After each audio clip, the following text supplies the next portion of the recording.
So today's video is something I've thought of doing for a while now. In it I hope to define terms such as bisexual and pansexual before going on to explain how my understanding of said terms has changed over time. But as it happens, the ever wonderful Luxander just released a video going over said terms as well as both polysexual and omnisexual, giving the same information I would. So rather than do that myself, I thought I'd give them a shout out, ask you all to go watch their video before coming back and watching the rest of this one. I'll just insert 5 seconds of gratuitous hair grooming to give you the chance to pause the video, go there and come back.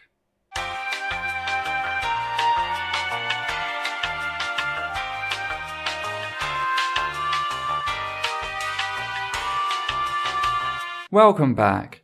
So to understand how I've grown on the term pansexual, I think I need to be honest about how I first came across their term. I just started college when a person who went to the same school as me contacted me over Facebook. I'd been the only out LGBT+ person in my entire school, and that wasn't by my choosing. However, this person had very often been the target of homophobic bullying because he was a little more sensitive than most guys.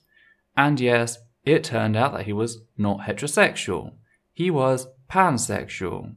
Now, I was out as bisexual at that time, a fact which came up in conversation and, well, I honestly blew what was said completely out of proportion.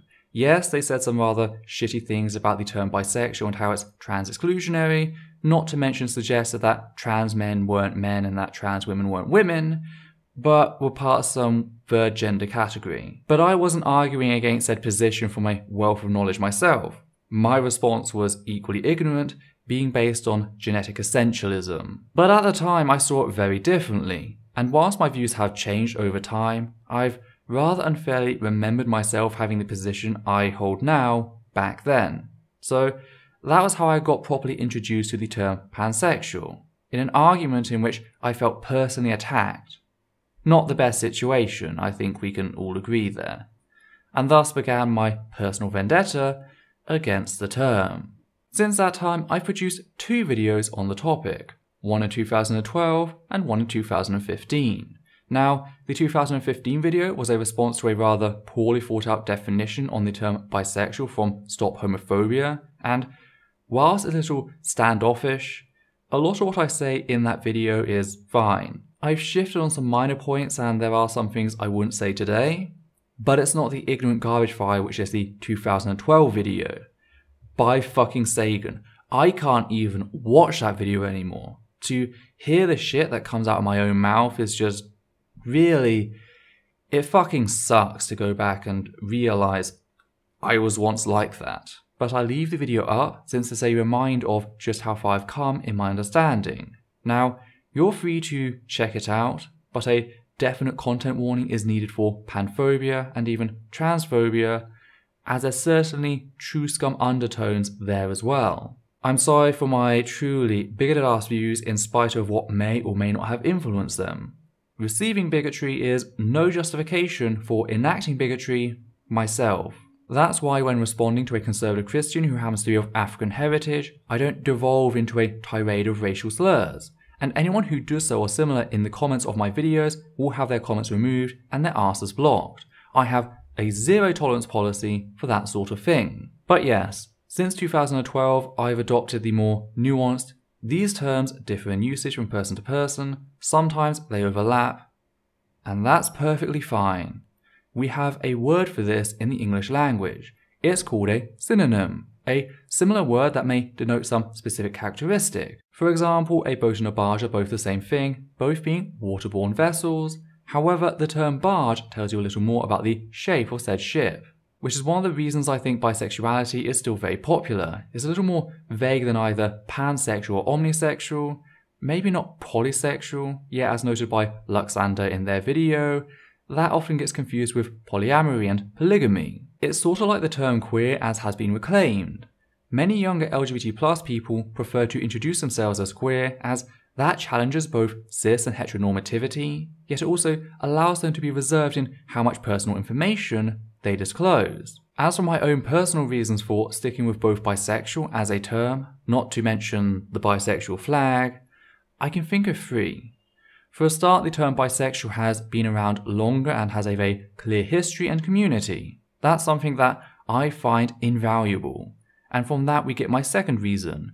more people outside the LGBT+ community know of or are more accepting of the term bisexual when compared to either pan, poly, or omnisexual. The term bisexual has been part of the public conversation for much longer, therefore there are benefits to using said term in specific circles.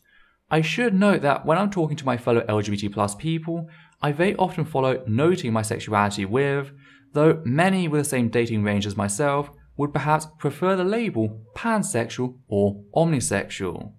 Just because I have bisexual as my go-to doesn't mean I can't then use the others to better home in on my own sexuality in certain contexts, where appropriate.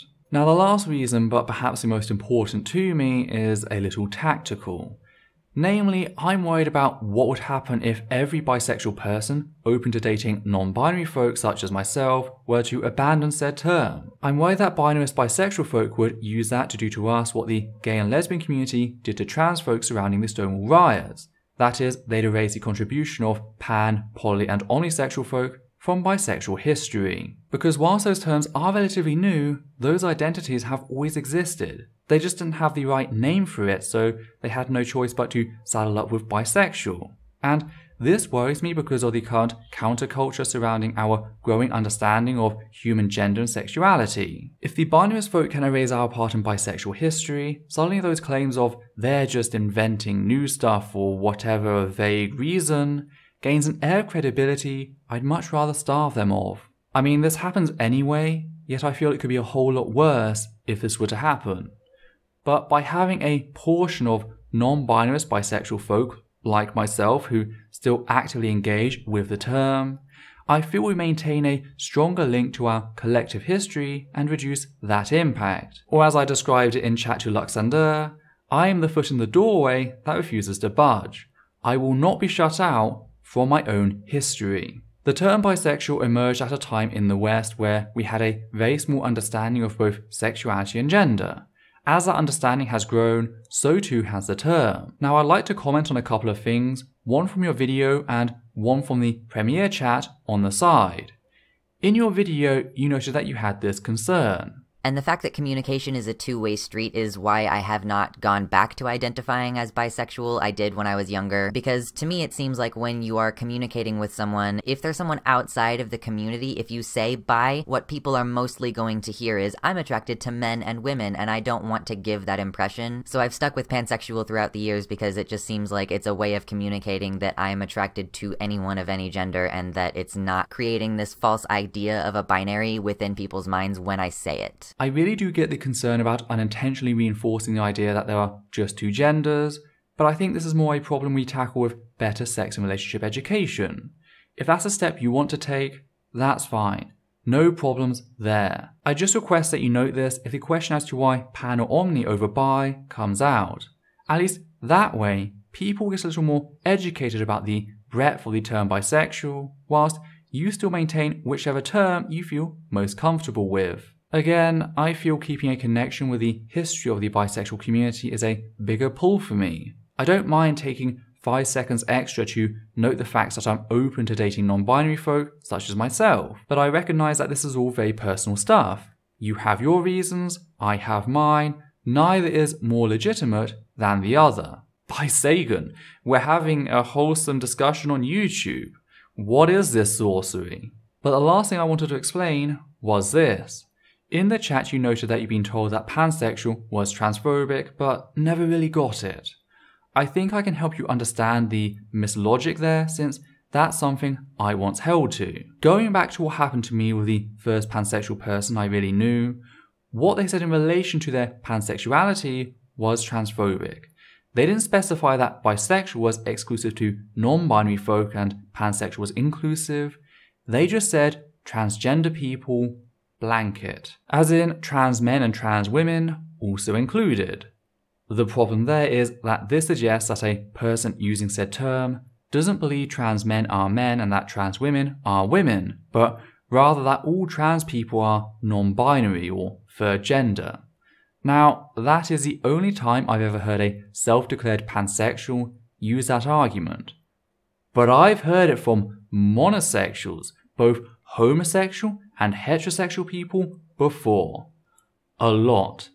they use it as a way to justify their biphobia. I hope that clears up where this charge comes from. Not to say that it's accurate or anything, I'm just noting the mislogic behind it. So yeah, I just wanted to know how my views have changed over time in relation to both the terms bisexual and pansexual. I think the subject is not only relevant but highly appropriate in relation to the conversation as put forward by Luxander. It's not as if I'm just rolling this out in some random interview, like it's some quirky little anecdote. Oh, I used to hate pansexual people, but moving on back to my career. There's actual relevance to discussing this here. So what do you guys think? Did you enjoy this hopefully pleasant interaction? Do I offer the best hair brushing videos on YouTube? Did I miss something that you noticed? If so, be sure to drop me a line down below in the comments. I'll also link a few of our other videos at the end of this one, so be sure to check them out. Now don't forget that you can support us on Patreon. We are trying to make the channel ad-free, so be sure to check that out.